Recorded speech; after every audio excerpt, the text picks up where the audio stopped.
What's up, potheads and political junkies? You're watching Cannabis Culture News Live. I'm Jeremiah Vandermeer, here with Creed Taylor, my man, at 307 West Hastings in our new Pot TV studio, downtown Vancouver, brought to you by Crop King Seeds and our other wonderful sponsors.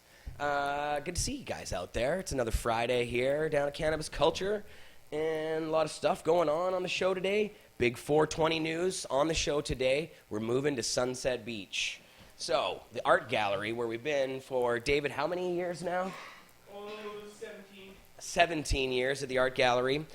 The city has told us it's going to be completely under construction this year, meaning we can't be there. The whole entire thing is covered in fences, and one of the issues with the art gallery is it's really hard to have the protests there because it's so large and we have so many vendors that there's nowhere left to put all the damn booths. So moving to a new spot was kind of a blessing in disguise, I think, even though it would be nice to continue to just expand out if we could. They're telling us we can't, and so we're moving it to the beach. We're taking a beach here, and we'll see how it goes. It's going to be fun, I think, down there. It's going to be jumping. It's going to be awesome, man.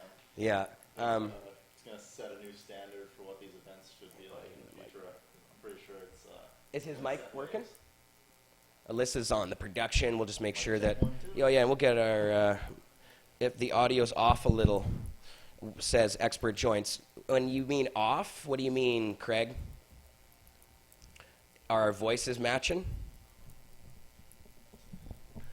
So he'll let us know. There's a bit of latency, too, on this thing. But, yeah, so also on the show, we're going to have David Malmo-Levine to talk about his crazy antics these days. He's got new stuff going on. He's got a legalization kit he's been working on. And he also was at the WASC Center for Dialogue today with a bunch of cops, apparently. And so we're going to find out what that's all about. Also on the show, well, Jodie's going to be on to talk about 420. But Jeff Lundstrom from the Prairie Sask Cup is coming on. The Saskatoon Harvest Cup is really dope. The Prairie Cup is like the dopest one of the dopest ones all across Canada. It's my favorite. I call it the friendly cup. It's the friendliest of all of them.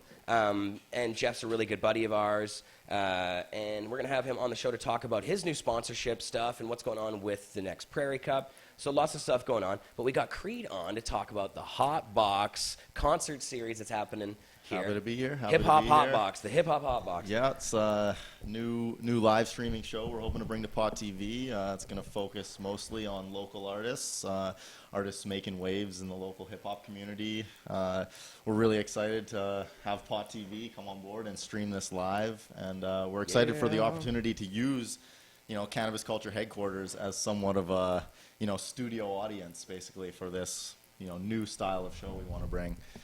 Cool, man. We got a lot of sweet artists. We got a lot of special guests that are looking on coming through. Heatwave and Tony Mason, and potentially even our friend Matt Brevner, who's buzzing really big on the Vancouver scene. He says he might stop by, and cool. We're really excited, man. Yeah. So, I mean, this is something that's not just going to be... The first one we're talking about is coming up on the 26th of February. Exactly. And but this is a series that you want to do, right? Yeah, so we're hoping to do it, once a month. Last Friday of every month would be awesome. We got a lot of great sponsors on board. Expert Joints, Canadabs. We got Queese Hamilton Glass donating a really sick heady rig.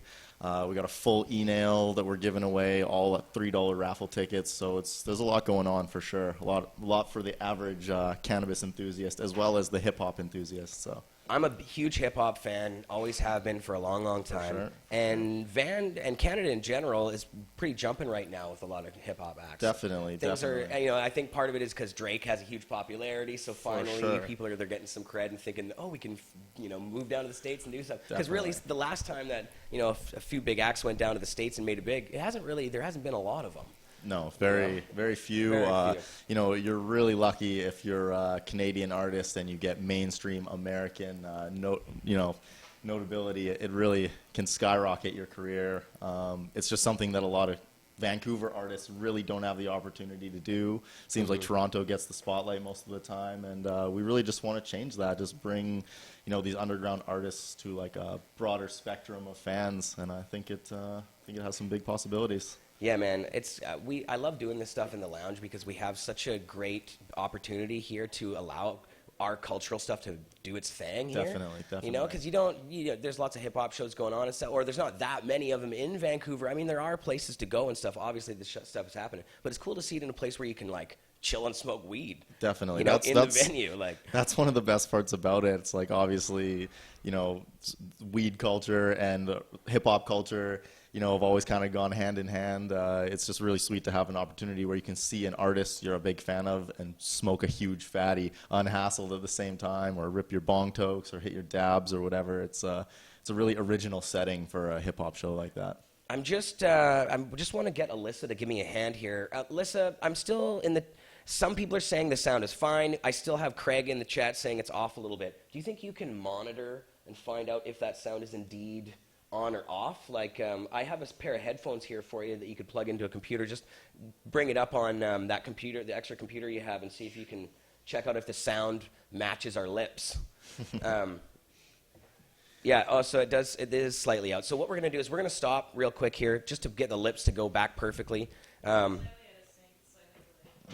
Is it? Okay. Let's see what we can All do right, here. we'll stop it. We'll be back in a sec, guys. 2 minutes. Peace. Back. So let us know, guys, if our lips are still off. Hopefully not, there's no delay. We want our lips where they're supposed to be. And actually, so I didn't want to forget about old Johnny Boy. So, guys, if our lips we'll stop it. We'll be back in a second, guys. Johnny, you have to turn off your volume now. We want our lips. Or else we'll be hearing an echo of ourselves. And actually, so we turn that volume off, John. And There he is. Look, there he is. Now he's out of focus, though. You're all blurry, man. You have to turn off your That's all right. volume. Still looks good. I'm still getting some feedback. Hi. Well, it's just like I can't sit here without any sound. There he is. Kind of makes it difficult. I can't talk to you. You're all blurry, man. We'll figure it out. I need sound. There, now you got sound. I think so. Oh, you're all blurry, man.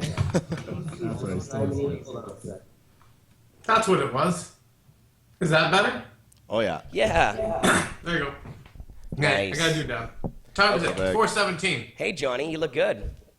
I'm always. We were saying you look like the Justice League. We looked all together here or something. you know look what? like I'm standing Apocalypse. very tall these days. Chest is out. Arms are back. I got no choice. Oh, yes. Well, it's good posture. I don't know what happened to your camera, John. It was working before, but now it's just a blur. How come your camera's so blurry? Fix that, man. There you go. That's better. Boom. Now we gotcha. It's dirty. There's actually resin all over the camera. So Johnny, we're going to talk to him about what's going on and why he's in a little window instead of sitting right next to me here. But yeah, we're still doing the hip-hop talk. Johnny, did you hear everything we were saying back there about the Yes, hip-hop? I have been paying attention. John's a huge old-school hip-hop fan, gigantic, knows every crew. Yeah, he used to hang back in the day with the Sugar Hill Gang. Oh, actually, shit. That's right. OG. He was If there Lil was Hank echo at the time. behind it, I knew it. What's that rig you got there? Looks like a hippo. What do you got, Johnny? What's the rig? This is a beautiful piece. It's a hippo, and look at that marble. Damn, that's a nice marble on the back there. Wow, that looks super dope. Yeah, I'm a huge hippo fan. Hippo's been killing it the last year with these banger It's hangers. just a beautiful, beautiful rig here. Really, it's dirty. Don't look at it. That's all right. You're showing her the true appreciation she deserves. Can't hold it out that much though. It's a nice, heavy, solid piece. I'm really happy with it. I heard Ashley's in the house there too. Yeah, she's somewhere. You're gonna have to get her to pop on sometime. They're gonna cook some dinner for me. Ah, good man, It's good nice man. when you have people come out and look after you like all weekend. So Johnny's not going to be able to make it down for the show, unfortunately. Yeah, it's all good. I mean, I know he was going to break dance, but yeah, I was expecting to see your head spin move, Johnny. What's, I know. what's going on? Actually, with that neck brace, you might be able to still pull that off. That's true. I can actually do headstands now. Yeah, and you can what you do is just put your arms out and we'll spin you, and then yeah, you just he'll just. So, you were talking more about this whole 420, and I saw it on CTV last night. It's in the Georgia Strait. And I think a lot of people don't really know is how much the city has pushed this whole event to happen. Oh, totally. I know they're And it's kind of like a blessing in a sense. They're giving it to us, but at the same time, they're like, you can't smoke in a park area. Yeah, right. You tell 25,000 plus people not to light up. No, we're going to be smoking big time, and they know that, and that's not even a concern for them. You know, the way that some of the media has been playing this off is that, 420 has had problems, so it has to go, or something like that. No, we haven't had any problems. Fabricated. 420! Yeah. It sounds like you got your motorcycle revving up back there, Johnny. It's 420? It is. Happy 420. Happy Look at 420. that. Where'd Duchess go? Yeah. Oh, there she Just is. on the spark of a Creed dab. needs a bong toke here. Oh, I see. Big P's in the house. Oh, and Victoria's in the house. Perfect timing. Perfect timing. Yeah, so, okay, Creed, so we're talking about the gigs and stuff. Yeah, for sure. Now, you've been doing a lot of hip-hop stuff for a long time. You've performed at many 420s. Yeah. You're a performer yourself. Tell us about Creed Taylor. Well, I've been lucky enough to be supported by the cannabis culture community for quite a few years now. I'd say I've probably performed at 5 or 6 420 events, a few Canada Day events in between. Quite a few events in the lounge here, freestyle sessions, jam nights, organized shows, all that. I used to rap exclusively with a band, Pigeon Park, who actually used to be affiliated with all the 420 events. They used to play live. Really great band, amazing guys. Super dope band. You know, they're doing really, really well. And around 2014, I decided to focus on my own music. And since then, I was lucky enough to be booked regularly. Few shows a month locally in Vancouver, and last year I was able to travel to Toronto to perform a few showcases at North by Northeast Festival. Yeah, it's been a fun run for sure. Really excited about it. Yeah, man, and you're pretty dope on the mic, I gotta say, man. You hold your Thank shit you. down. Here in Vancouver, I mean, is there like crews that you have that are your fave? These are guys you want to bring in? Are you going to bring, like, how is this a wider, like, who's coming into this thing? You said people from across Canada and stuff. Yes. You said you dropped a couple names, but is there local boys in those names too? For sure. Well, you know, one of the people who's headlining the event, they're called the People Northwest. They're an amazing, amazing local group. Consisting of a producer who plays all sorts of live instruments, loops them live, and then one MC who has a really fun, kind of laid-back, old-school, funky style. I'd say kind of Tribe Called Quest-ish, new school Tribe Called Quest style with a funky vibe to it. Love the Tribe. I'm really excited about their involvement with the show. We also have one of our actual cannabis culture employees, Landon from upstairs, who works in the lounge. He's part of a sick group called Finch and Julius. Nice. Really excited to have them involved. And we got a couple other local cats. It's basically just a local showcase, so it is all about the Vancouver community and focusing on the local artists. Cool. Awesome, man. Yeah. You want a bong toke or what? I would love to rip a bong. Let's Let's do this. Nice. She's not the cleanest girl at the moment, but here. Torture. Oh, torture? You want a lighter, a regular Bic? It's all right. Okay, you like your torch? Bam. Or Hit a it hard. mohawk and shave one eyebrow. I got some people asking in the audience. Jared, What's up, Johnny? I got someone asking in the audience how much for Johnny B to support a mohawk and shave one eyebrow. The last I like raising fundraise was $1,035. So I think the bidding would have to start at $1,035 to pull that one off. That's funny. It cost $1,035. There you go. Why Yeah. not? So people start bidding on what you would pay to see Johnny shave off one eyebrow, and Let's get this did going. he- was it a reverse mohawk or a regular mohawk? Do the stripe out of the middle? I think you could get more for the reverse mohawk, than the regular mohawk. Reverse hawk would be, and dude, it's kind of more original anyway, you know? Yeah, I don't for think sure. a lot of people really sport the reverse hawk these days. No, I don't think many people are brave enough to support the reverse hawk. But Johnny, let's get this going. Yeah, I want to see some bids out there, chatters. Come on. The Expert Joint live show on a Thursday if it does actually wind up happening.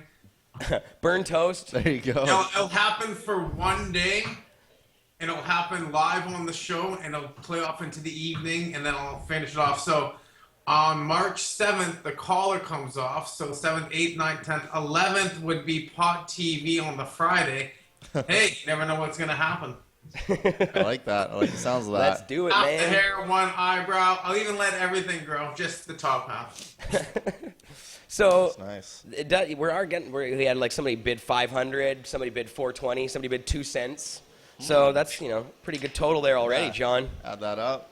As long as you can actually collect from that. Here, I'm going to hit this bong too. Touches. Do it.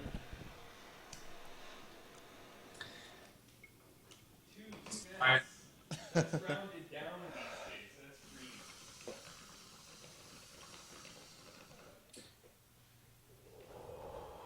That is rounded down and it is free. You're right. Nowadays, 2 cents is nothing. That's right. They've eliminated 2 cents as relevant humor. Yeah, now what's your 5 cents? Yeah. But it really should be 10 cents, shouldn't it?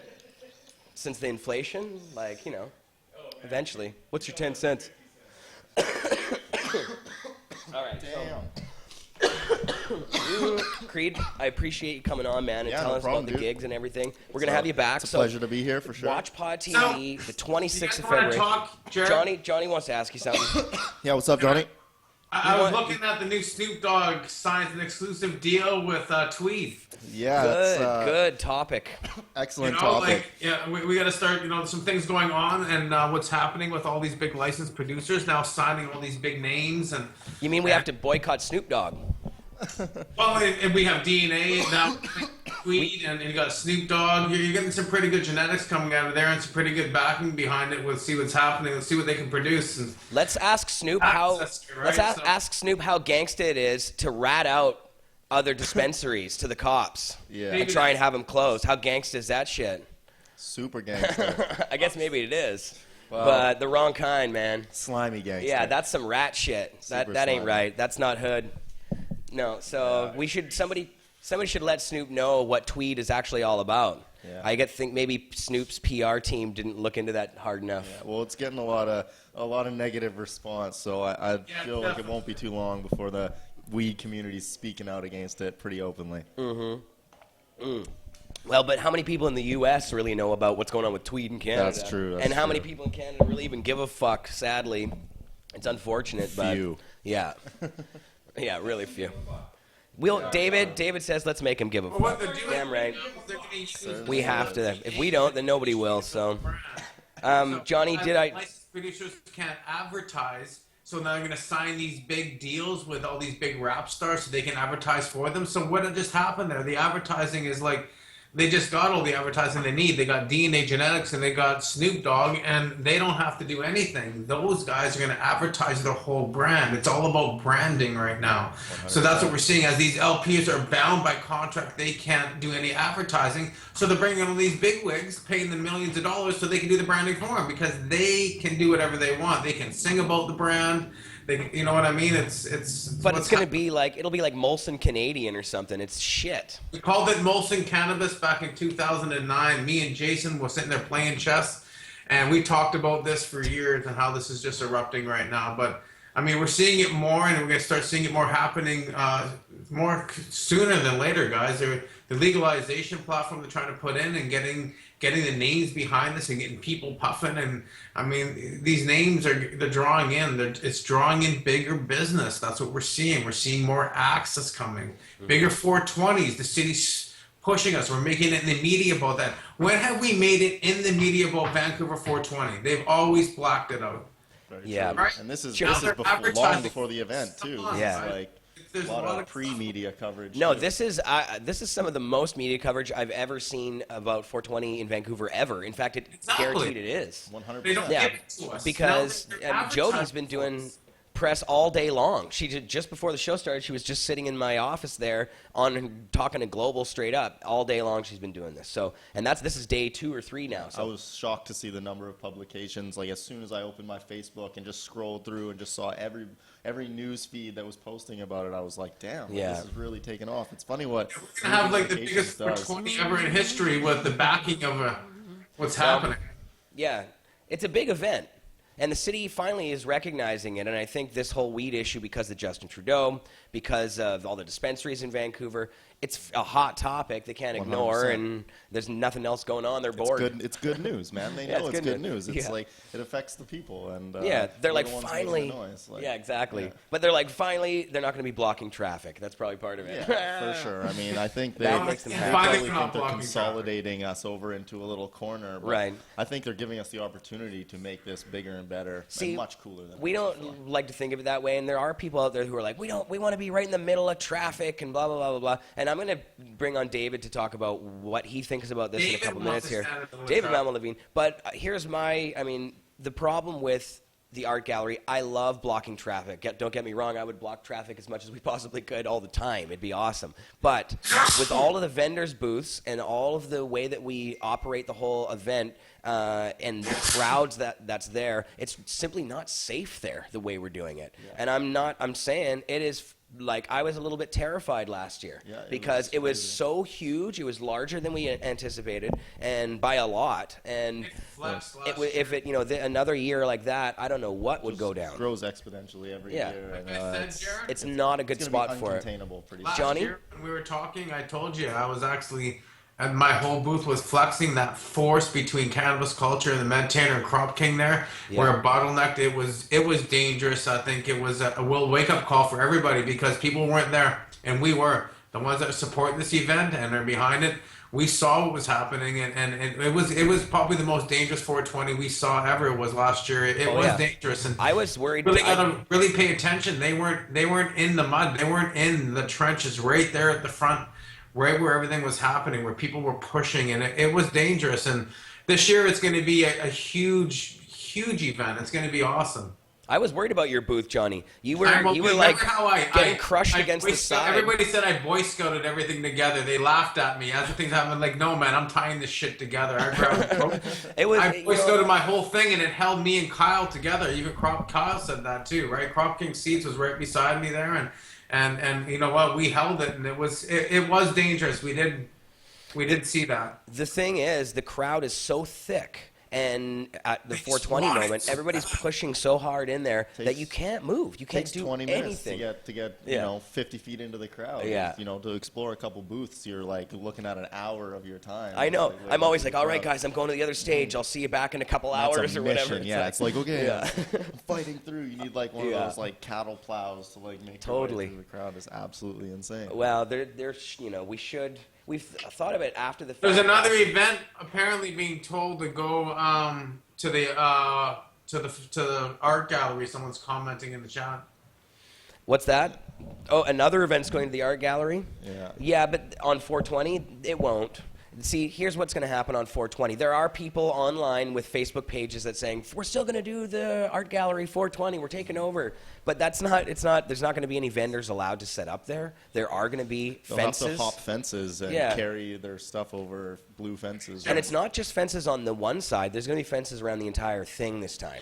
And because they're doing major construction over all of it, is what they tell us. And they said even if they don't do the construction on 420 day, they're putting the fences up anyways. Mm-hmm. And so... The Mount Levine Hug Power services will not be available.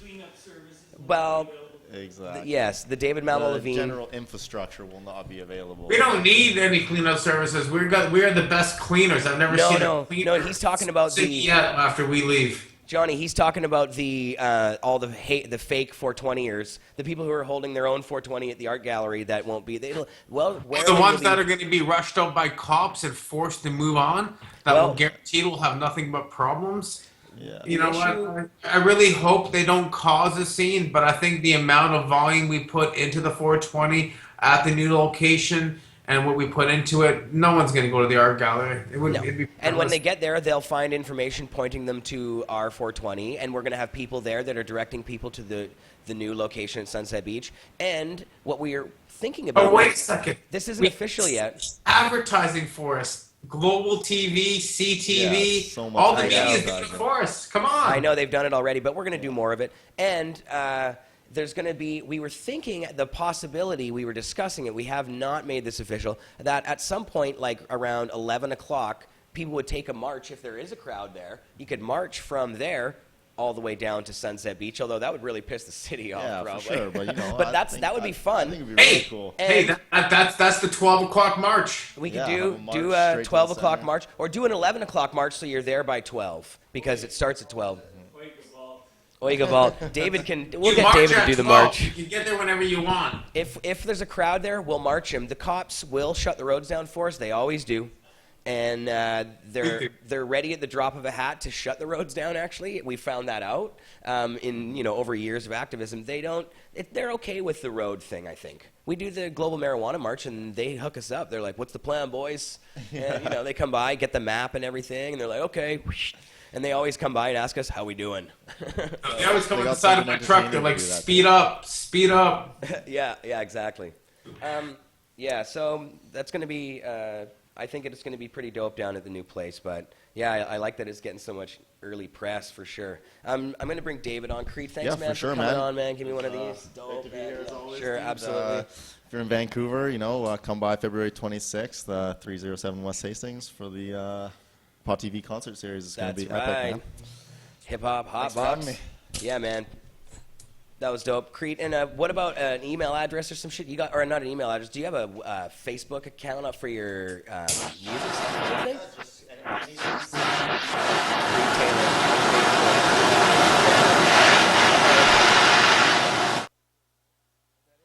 Oh yeah.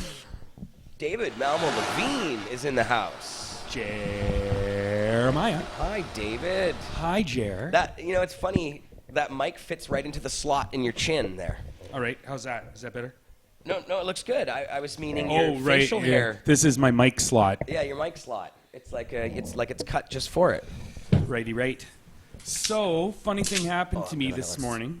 Funny thing happened on the way to the office. Funny thing happened to me on the way to the Pot TV studios. I dropped by the WASC Center for Dialogue, and they were having this big seminar, panel discussion with questions afterwards on the effects of cannabis use during adolescence, put on by the Canadian Centre on Substance Abuse.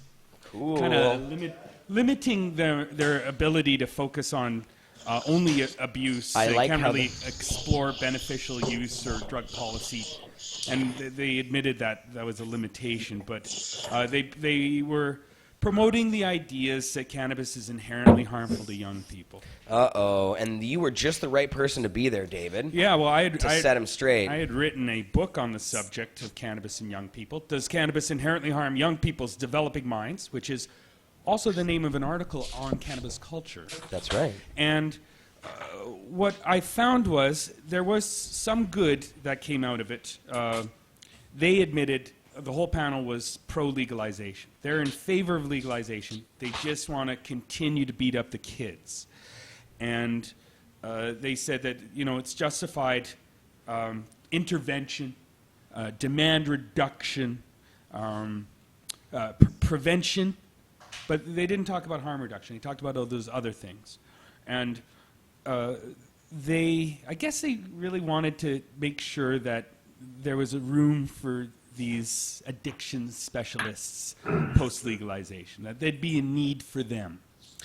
And they heard what I had to say when came time to ask questions. I said there's evidence of researcher bias. Would you please address that? And I went and I said, okay, look, Casanova said, in wise hands poison is medicine, in foolish hands medicine is poison, but you don't talk about harm reduction. You don't talk about proper use. All you talk about is preventing use and interventions. Look at this guy. He looks like weed's really had a harsh effect on his life. He shot Is too much cannabis weed. addictive? Oh my God! Shot too much weed as a kid, and now Oh, look at him. I hope he's okay. Well, yeah, they were really kind of emphasized all the bad things that could possibly happen and all the bad things they imagined happening. And then they really played down all the good things that cannabis can do. They summarized the cannabis use not as for stress and depression, but because, they use different terms, just very vague terms that didn't explain cannabis's use as a preventive medicine. You can't really expect much from these people, but the good thing is I handed out about 40 copies of my book, and 3 out of 5 cops took copies of my book, and they agreed, in a vague sort of way with what I was saying. In a vague sort In of a way. vague sort of way. Like Just because they can't argue it. They can't. They really, you point out general population statistics. This is basically when they say that cannabis harms the developing minds of young people, they take studies that look at dozens, maybe hundreds, occasionally thousands of people. They don't look at millions of people. And when you look at millions of people, what you notice is that IQ rates are increasing gradually, about 3% per year. IQ is going up. So we're getting smarter. And psychosis rates are staying about the same. They might go up a little bit, might go down a little bit, but more or less in developed countries, they stay the same. And they can't explain why this is so, given their argument that cannabis is inherently harmful to young people. If cannabis was inherently harmful to young people, you'd see at least a 2-fold increase at around the same time, tracking alongside or right after the increase in cannabis use. There's a 5-fold increase between 1950 and today in all developed countries, cannabis use increase. But there's not a 5-fold or a 2-fold or even, any increase in psychosis or dip in IQ to match that. That is the evidence they won't touch. They just kind of, I agree with a lot of what you have to say, and they left it at that. Right. And obviously, now, you and I have talked about that. I think that's a good piece of evidence in a few ways. There's also, there might be some... Okay, so how... we won't get into that whole thing again. But yeah, I think that's a pretty solid piece of evidence. Well, that's what the I don't know if it's the researchers most are using. important piece, but... Well, the researchers like McLeod, 2004, Right. he brings that up. And a lot of the journalists who look at cannabis and mental health That's also true. bring it up. Yeah. So I figure we should keep bringing it up until the new stigmatizers, the new reefer madness offerers have something to say about it. Because It's not empirical in any way or anything. Oh, I know. Yeah, so, but what is, though? It's real world data. What is... It's data that's impervious to researcher bias. Because if you look at the general population, you're not foisting your view of reality onto the population. You're just noticing whether we're getting stupider and crazier or not. Right, but there could be other factors involved that would either decrease or increase that as well as cannabis. There might, but those other factors, what we do know is cannabis really started to increase in use in the 50s and 60s. Mm-hmm. So if there's problems with cannabis, you'd also see problems arising Not at necessarily, that time period or afterwards. And this is why I didn't want to get into it, because not necessarily, because if there was something else that was making people less crazy as a counterbalance, it's a possibility. It's not probable. Nobody's posited what that other thing would be. Right, but what I'm saying is that's why it's not empirical data in that way. It's not like a controlled study where you can say it's more this. valuable information It's because it is. It's still the valuable, though. information they're talking about is injecting rats with high amounts of synthetic THC and then trying to superimpose those results onto teen using cannabis at a rock concert. That's what I was going to say. What you do in your book, though, David, is you show that you basically destroy all of the studies that these guys are taking seriously and that other people are taking seriously as completely fraudulent. And you know, not all of them. There's a few that have a few tidbits in there that are decent, but you basically hold them up to a particular criteria and they all can't pass it, and they are not scientific. Yeah, there's things you can concede. You can concede that cannabis will impair if you are unfamiliar or using heroic doses of it. It might impair your driving, but the easy solution to that is have impairment tests instead of amount of cannabis in your blood or urine or hair follicle tests, and then just apply those tests to everybody regardless of why they're impaired. And you can concede that cannabis may initiate schizophrenia in people who are already genetically disposed to schizophrenia. But the way to look at that with an open mind is to say, well, it might be a diagnostic tool that can help people find out if they're schizophrenic at an early enough age where interventions can help with better outcomes.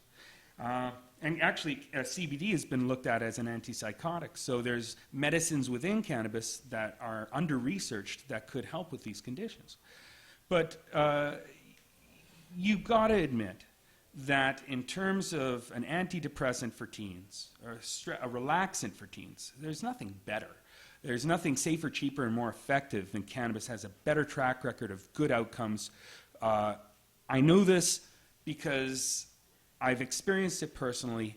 When I was a teen, I was stressed and depressed and suicidal. And just as I was starting to feel the angst of the world, the inevitability of death, the horrific things we were doing to the planet, the way the police and my parents and my teachers and everyone else had their thumb on my neck, and just when all that was coming down, crushing down, and my hormones were all in a tizzy, then came cannabis, and it was total my savior, my godsend. Oh, thank goodness this came around, because I didn't take any of that as seriously when I was a little bit high, relaxed, hungry, and happy. And so for me, at age 14, cannabis saved my life. And how would throwing me in jail, taking away my medicine, stigmatizing me, punishing me, how would that have helped the developing mind of David Malcolm Levine? I don't think it would have. And I don't think an infringement on people's autonomy and dignity in any way, shape, or form is helpful to their developing minds and their developing personalities. A drug raid is not going to help people's developing minds. A jail sentence isn't going to help people's developing minds. And denial of people's abilities to decide for themselves what they do with their bodies isn't going to help their developing minds. It's just going to stop communication between, young people and the rest of society, and create distrust, and create distrust about other drug information that might be valuable. They're going to distrust it all, and they're going to set themselves up for more situations where they could harm themselves in the black market and with sub-quality drugs and with the police. Like Daniel Posse, he died of an overdose of bullets from the RCMP when they raided his house for a half ounce. And because the police had information that a quantity of marijuana was in the house. And that's everybody. How many of us have had a half ounce on us at any time, or have had a quantity of marijuana? We all could be Daniel Posse. We need to get everybody off the drug war battlefield and make legalization apply to all, the young and the poor. Which is why I wrote this kit for the new Justice Minister, which will be out and downloadable on cannabisculture.com within a week, I expect. We should have that up and online. We'll have a HTML and a PDF version and a clickable kind of automatic page turning version of it as well. Yeah. And so you can read my report about how the Justice Minister should legalize, according to David Malcolm Levine, and you can read that soon. And maybe I could just give everybody a quick preview of that. Please do. All right. So here's the table of contents. We have this report contains information on A, what the guiding principles for the re-legalization of cannabis should be. B, what the most important facts to consider are. C, which 3 major threats to our species an inclusive model could address. D, major policy issues such as age limits, personal cultivation, coverage under the healthcare system, driving impaired, quality control, safe point of sale, criminal record check, taxes, sustainable cultivation practices, fair trade labor practices, educational programs, international treaty obligations, stigma foisting, discrimination and oppression, pros and cons of existing cultivation and distribution models, the good and the bad parts of the liberal 2013 legalization plan. E, the ideal legalization announcement press conference statement. And F, the relevant documents provided, and an appendix with stuff on industrial hemp and historical context. So it's all there, and the back cover has Pierre Trudeau, Justin's dad, smoking the hookah, and quotes from the Toronto Star where he says, I smoked in it what it was, I don't know, probably some hash. Same thing in India and China. I smoked all kinds of things, unquote. So that's all in one nice little package there. I'm going to drop that off and some books to the Justice Minister soon, this month I was told. And hopefully she will sympathize with our community, having come from a community that's experienced its own amount of oppression. The Native community, our Justice Minister is a Native woman, third-generation activist and a policy wonk. Hopefully she'll find all this information useful, and she will try to facilitate an inclusive model that includes the young and the poor in legalization. Very nice, David. Yeah. I was just looking at this, and this is something I haven't really read much about, though, is cannabis use disorder. Cannabis use disorder, like not even abuse disorder. It's just you're using it and you're disordered. This is bizarre to me because this is like look what it has here. It has this like picture of this like kind of scruffy, dirty-looking kid with a 5 o'clock shadow and dirt stash, smoking weed, like. Not an honor student, more of like a B or a C student. Right, and it says Chris is a 24-year-old male who has developed cannabis use disorder. Yeah, what's his problem? In high school, Chris was bullied and had few close friends. His parents are divorced, with his father described as highly dogmatic and cold, and his mother being more accepting, as well as a regular cannabis smoker. Oh, so Mom. Sounds like Chris was stressed, and he found a really smart way to reduce his stress.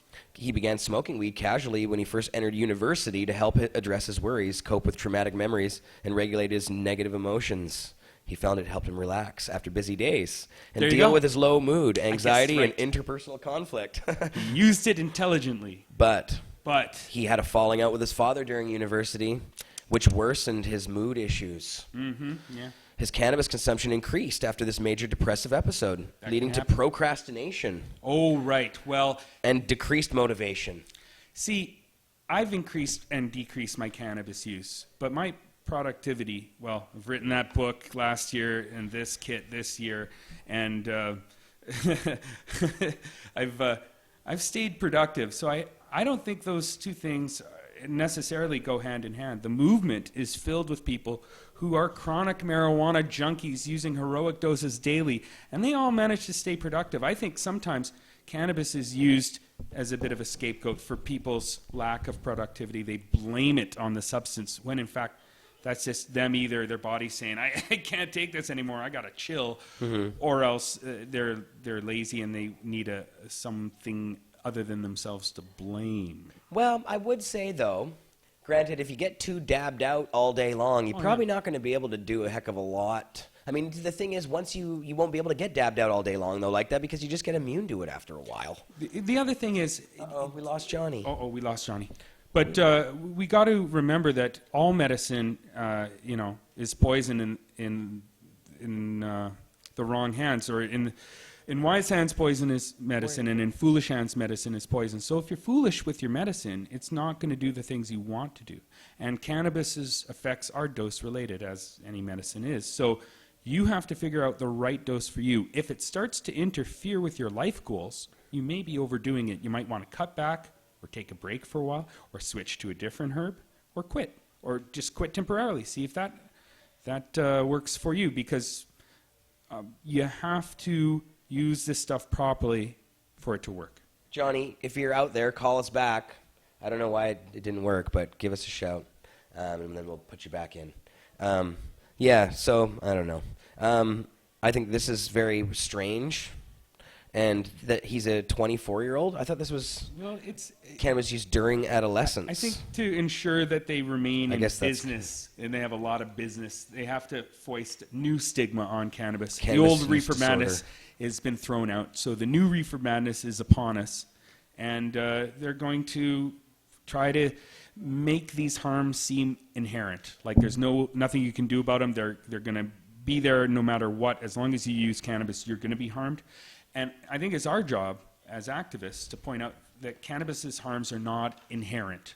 They are dependent upon whether you're using it properly or not. And if we can get that epiphany out to the general population, then we can move on to where cannabis harm reduction is available to all, especially the vulnerable people, like the young people, and that they can learn to use cannabis properly so that they don't hurt themselves with it. That's the smart way to do it. That's work hard. No, puff smart, don't puff hard. Yes, I like that. Yeah. And you should get David's book, Does Cannabis Inherently Harm? It's for sale at my dispensary in Vancouver, and you can order it through the mail if you request that through our dispensary, and it's online for free if you just want to read it or copy and paste and download it that way at cannabisculture.com. Just Google, does cannabis inherently harm young people's developing minds? Or Google my name, Malma Levine, and developing minds. That's a quick way to find it. And it's on the line on the internets in a couple of places you can check out. It's also online at the website to my dispensary, stressedanddepressed.ca. And we have a version of it there as well. There you go. David Malmo Levine. Thanks for coming on. I appreciate it. Puff tough. And that was good work today, man, with the crew down there. Yeah, keep your this heads one held now. high. This one is coming out soon. I think Crop King Seeds and Don Briere at Weeds are going to print a limited edition of that, maybe 100 copies for the activist community and another 100 copies for our government. Mm-hmm. Every time they have a little seminar across the country, hopefully we'll be there pointing them in our direction of an inclusive model that includes the young and the poor in legalization. We don't want to exclude the poor from the market. We don't want to exclude young people from legitimacy and from harm reduction and safe point of sale. No, you don't. No, we want to include everybody who wants to toke should be able to toke. Everyone who wants to grow should be able to grow. Everyone who wants to deal should be able to deal. And everyone who wants to import and export, eventually we're going to have to address those issues too. I would like to see Moroccan and Afghani hash in Canada a lot more than it is, and I'd like to see our hash smoked there as well. All over the world, we should be able to export to all four corners of the globe because we got some great genetics and great talent here in British Columbia, and we want the rest of the world to enjoy it.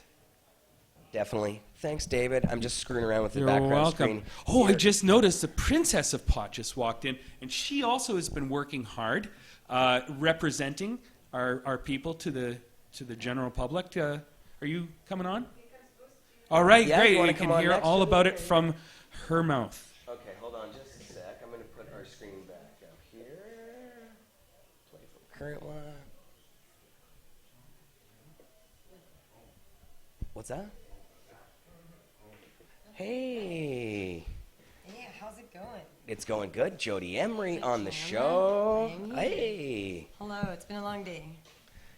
I've been doing tons of media. Like I was all going to day, say, you were and sitting, I did say on the show that you've been sitting in the office doing media appearances and all kinds of but other crazy the stuff. radio station and TV cameras came by my place, and yeah, it's been a non-stop media, a busy day, long days, exhausting days. Wow. Yeah. And so, Jodie, and what have you been talking to 420. them about? It's because 420 is moving, and who knew that 420 would actually be such a big story? But I guess so. But it's going like up into surrounding provinces and territories. French media came, French CBC came to talk to me this morning. I don't speak French, but they'll translate. But yeah, we've got like a big amount of attention because 420 is moving from its like historical place of 20 years pretty much, and that's significant. There's concerns about, some people say it's just a for-profit festival that ignores the city. Some people say that we cost a bunch of money to the taxpayers. And I'm here to say it's a volunteer, non-profit event, and any money raised is because we're paying for toilets and security and first aid and all that. And we meet with the city, and we actually meet with fire department, police department, and PC ambulance services, and we work out all the details to make it very safe, and we work together. Jeremiah, really, this is the guy who does it. When I say we, it's kind of this guy. It really is this guy. No, it is. Don't let him it's true. He does a huge amount of work. So, yeah, 420 is an incredible event, started here by Mark Emery's organization, and we continue to fight on behalf of all the people, good and bad, in the world who need our help against prohibition, because prohibition is seriously the big issue here. Prohibition is destroying lives, and we're here to stop the harm. That's our job. That's what we do. Yeah. No, I think it's going to be a good move. And the city seems to be, I mean, we're getting a ton of press about it. The city seems to be happy that we're going to be out of the art gallery area. Yeah. And the space down there is just a lot easier to actually get around and have a good time down there. Yeah. And what we do is, now I was talking about this before with David. We didn't get the chance to actually discuss it. But this idea that it's not a protest because it's on the beach, that's not true. What makes this a protest is the fact that we're openly selling marijuana all over the place. It's civil down there. disobedience. It's 50,000 people breaking the law and saying, I am not a criminal, I'm not hurting anyone. So the whole thing is a massive act of peaceful civil disobedience. So Just we don't necessarily have to do it right in the middle of the road, or we don't need to shut down the streets. Yeah, you can still do the same effective job, and because we have so many of those vendors booths down there now, it just is not a safe environment, I think, at that size to do it in the middle of town anymore in that way that we were doing it. At least I didn't feel comfortable doing it there. So, and Jody, what is some of the stuff that the media's been asking you about it? Well, they're asking about why we aren't getting a permit, and as you said, because we've never needed one. It is a protest, and the Liberal government just reiterated that they want people arrested for pot. They want the law to continue to be enforced by the police, and that means every 9 minutes there's a reported pot possession incident with a cop, and every year there's $10 million going after pot possession cases in BC alone. So more and more people continue to be arrested while Trudeau rests on his heels. Like, this is unjust. So Yeah. Well, you know what? I'm going to bring Jeff. You should bring somebody in. I hear my phone beeping over there. Oh, okay. I'm going to. Jeff Lundstrom is going to be on Skype in just a second here. I'm trying to get him up here. I'm going to text him. Skype. Yeah. Okay, Jody. Well, it's really cool that you've been doing so much media about. Yeah, we've been running around super busy. So keep up the good word and remind people all the awesome things Pot TV and Cannabis Culture do, because we've been here a long time and we're fighting for you. So thanks for tuning in, everybody. Thanks, Jody.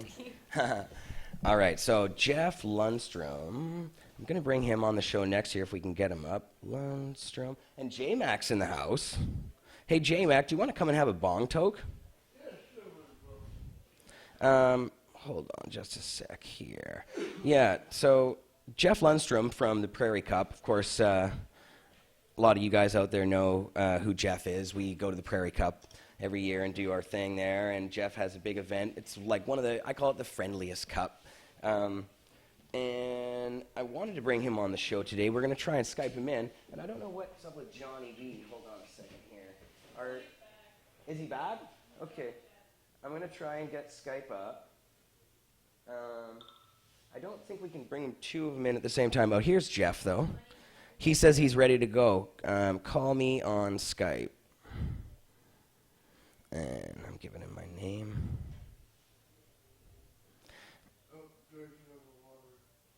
Do you want to come over here, J-Mac? Your water? What about the water? Oh, Jody forgot her water. It's okay. Well, we'll get it to her. Do you want to come over here, J-Mac? Yeah. Okay, come on over. I'll give you a bong toke. Oh, damn, I don't have any weed in front of me here. Victoria, do you have any more? Do you have any more buds on you? If you do, I'll give you one right after the show. Don't worry. Yo, Pot TV, what's up, J-Mac here? J-Mac, what's shaking, man? How you doing? Not much, you? I'm good, man. I'm not bad. I am having a good time these days. I heard you at Jam Night rapping the other day. Yeah, that was... that was pretty dope, man. It's fun. And you're a regular in the lounge. Here, talk to the mic if you can, brother. You're a regular in the lounge, and you come for Jam Night every Tuesday. What do you think of the Jam Night down here? You like that or what? You grab the mic. It's surprise. It's the amount of talent we have down here in Vancouver. It's ridiculous.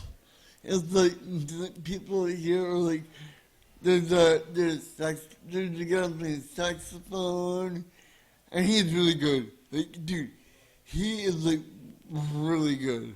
Like, I don't really like saxophone. I like this guy. He plays really good music. There's a guy who plays drums.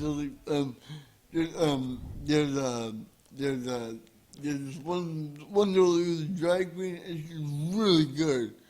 She's really, really, really, really, really good. Like the amount of talent that's in Vancouver these days is like amazing. How good it is. That's cool, man. Here's your bong toad. Yeah, everybody loves the Jam Night down here and what we do in the building. It's fun. And it's cool because we get such a major crowd of stoners. Again, it's like what we were talking about with Creed. It's like, it's just nice to be able to do these cultural things in a lounge where you can smoke. Oh, here, where'd that lighter go? Sorry, Jamie. Here, I'll light you up, man. Let me light ya. Smoke that. All right. Go and pull it up. Okay. Oh, yeah. Alex, you're one guy, so watch this go bye-bye. Oh, yeah.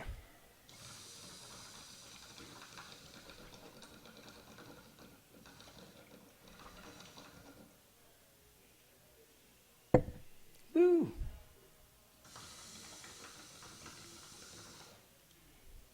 Nice. I must say, that 4-footer there, 3-footer. oh, The 3-footer. the 3-footer there is that's a good pull. That's a nice pull. I don't see. Jeff isn't calling me yet. Come on, Jeff. But Come on the show, Jeff. yeah, we got to get him to give us a shout out here. Here, let me see if I can call him. Until then, I'm going to bring Johnny B back up here. Hey, Johnny B. What's up, Johnny B? You know what, man? I don't know if my Skype is working here. Doesn't seem to be giving me the option anymore. What's going on? Oh, you've lost connectivity. Oh. What the? Uh-oh, we've lost our connection. Can you guys still hear us out there? Pod TV? Yeah, let us know if you can hear us out there, people. We seem to have lost all of our connection from our unit over here. Well, you know what? I think I'm not sure. We might end up wrapping up the show right now if I can't get this to work, because I really want to talk to Jeff, but it's not giving us any connectivity at all. Alyssa, would you mind just screwing with this a little bit? But if we can't get it to work, then there's no way we can do the Skype back up there. I saw that it's not functioning, but maybe just unplug this and plug it back in for a sec. But one way or another. They can hear us, they can- Sounds good, looks good. Okay, at least we're live on that end of things. Yeah, okay. That's Okay, good, cool. That's good. But you know what? I think we're going to end up, Johnny's saying, dude, I don't know why we can't get him in, but I'm going to go ahead and I think we're just going to end the show at this point because there's nothing it doesn't look like it's going to work there. And we'll have Jeff back on the next show, actually. We'll do it that way. We'll just have Jeff on next week. But it was a short show today, I guess. It's just an hour and 6 minutes, and I guess we're going to end up seeing you guys next week. So. But you got Jeff on anyway. What's that? You do got Jeff on TV, though. You're a I'm Jeff, too. You're also a Jeff. Don't worry about that. Yeah, it's not. I go with Jane Mack because it's the name Thanks means for trying Jeff that. McDonald for those who Yeah. want to know what Jane Mack means. It means Jeff McDonald. That's you. All right, brother. Well, Jeff, J-Mac, thanks for coming on, man. I appreciate it. Give me one of those. Pound it. And thanks, Pot TVers out there. We really appreciate it, man. Sorry the show had to end early, guys. I really wanted to have Jeff on here, too. But our technology fail. Looks like it's working now. We got a caller. Oh, we got two people calling, though. Now both Joni and Jeff are calling. Let's see if we can do this. I got them both. There's Jeff. So, Johnny, we'll talk to you after, brother. So it Sounds did good. work. Hey, Jeff, what's up? What's going on? How you doing, man? It worked in the end. I'm good. Hey, man, just wanted to talk to you about the Prairie Cup. For sure. What do you want to talk about? Well, you had got your sponsorship, so I wanted to talk to you about the, Johnny's calling right in front of your face. Johnny, don't call now. Not now, Johnny. So, Big Jeff on the show. How you doing, man? Everything good out in Saskatoon? Things are well. We're somewhat progressing. They had some sort of meeting at the City Hall, discuss regulations regarding dispensaries, which was met with pretty much like what I call talking to a brick wall. The bureaucrats didn't want to hear anything, and they pretty much denied any kind of regulatory system or anything to even see dispensaries. So we continue to argue those fundamentals, and as we watch Canadian citizens busted every day in this country for a drug that they claim they're going to legalize. And I don't know, round and round it goes, it seems. Of course, as it usually does. For sure. Man. But of course, one of the great things about old Saskatoon out there is the Prairie Cup and what you do right in the center of downtown there. And, this is an amazing cannabis judging event that is more like a festival kind of environment. You got the stage going on, you got shows going on and all that kind of stuff. It's fun. And it's the friendliest of all the cups, I think. It's like where everybody gets together, and it's a nice, intimate environment and really close and stuff, and it's pretty dope, man. It's my favorite. So tell us about what's going on with this year's news. You just had some news. We're very proud and excited to have Crop King Seeds as our main name sponsor for this year. So I've never taken name sponsorship on for the Prairie Cup. So it's actually Crop King Seeds presents the 6th annual Prairie Medicinal Harvest Cup this year, which we're very honored to have them part of that and have such a reputable seed company with a lot of media connections to be involved with us. And that goes to show that the cup is starting to progress forward to where I want to see. And we're excited about some of the new sponsors that are coming for booth spaces this year. Companies like Best Value Vac Purge, Ladab, they're coming down. They're going to have, closed loop systems, vac purge systems. Magic Flight Launchbox, which is an American company, has expressed interest in having a booth this year. So things are really starting to change demographically for us at the Prairie Cup. I'm super excited about everybody who's going to be involved. We have our 3 main platinum sponsors coming back this year. So we got Boss Vapor Co., the Beard Brothers, and we got Canadabs is coming in to replace Sublimator as our platinum sponsor. So things are changing, and we got a new lineup and new things planned, and we're super excited. Our dates are locked in for September 23rd, 24th, 25th this year. Tickets go on sale officially on our website and at Skunk Funk in Saskatoon July 1st. So, yeah, we're stoked, brother. It looks like it's going to be a real great year. Awesome, man. I just wanted you to pop on and talk because it's been a while since we hung out and stuff, and we're close buddies, and I'm a big fan of what you do, man, and I love giving you guys the props out there in Saskatoon. I always think that you kind of hold down the activism in the the middle of Canada, because we have a lot of activism going on in Toronto, and we got a lot going on in Vancouver. But we need somebody out there kind of anchoring down the center of the country. So that's Jeff at this point. I agree. That's so awesome. He's done so much there, though. He's kind of made it spread, and it's like it's really grown out from you, man. And it's become a community in a lot of ways there, in a big way. I think that things are starting to change a bit. Winnipeg, and I think there's a rumor of Madman Thaddeus doing a cup out there this summer as well. So, and that's all I wanted to see when I started the Prairie Cup 6 years ago, was to see other people and inspire other people to grow within the community that we all built hard to make. And I think that there's a lot of separation, especially right now going on with all the LP program and everything that's happening with the push towards our community and legalization. I think this is a time for us to bond together, create more cups, create more events like the 420, try to make these things grow. Like, I'm pretty sure 20 years ago when 420 started in Vancouver, it wasn't 30, 40,000 people packing down and closing streets off. It was probably a small core group. So it's just a matter of continuing to grow and watch what that nurtures into, and then hoping to always have a place to continue to have such great events. We're truly blessed to have the O'Brien's Event Center open their arms every year and allow us to have this type of event inside their center.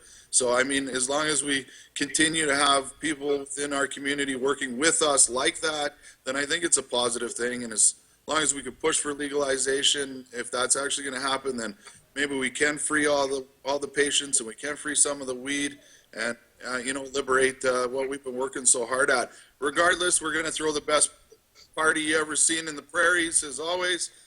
Like you said, Canada's friendliest cup. It is now Canada's longest running cup in the last 10 years. So I'm very proud of that, the last decade. So, and hopefully one day we'll be the longest running cup in Canada. But I think Ron Hill owns that title. I think his ran for 9 years or 10 years. So. Wow. Yeah. Well, and you're not far from that, man. Well, I didn't think we'd actually make it to 6. So, like I said, I'm very proud. and honored this year to be doing it again. And it's a lot of hard work. I know you guys have heard me say that. It takes a lot out of one man to make such an event happen, but my heart and my activism, and that's all I really know in my life. So I think I'm just going to keep doing it. And there's going to be some stiff competition this year. There's some return winners, and I know there's some Saskatchewan boys that are already planning on putting their best foot forward, and that means that there's going to be some really incredible weed to smoke this year. And we're excited to bring back the Concentrate Cup. This year we're going to combine both categories, so it'll be concentrate, solvent, and solventless, all in the same category, and it'll just be first, second, and third this year instead of trying to split the categories. There was some confusion with last year, and my apologies. We always have hiccups, and we learn and try to make things better each year. Awesome.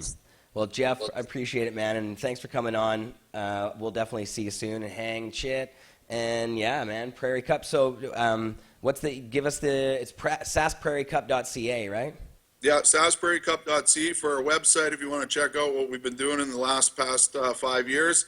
And you want to stay in tune about getting tickets. And of course, you can get links anywhere on our Facebook page, as well as skunkfunksmoker.ca on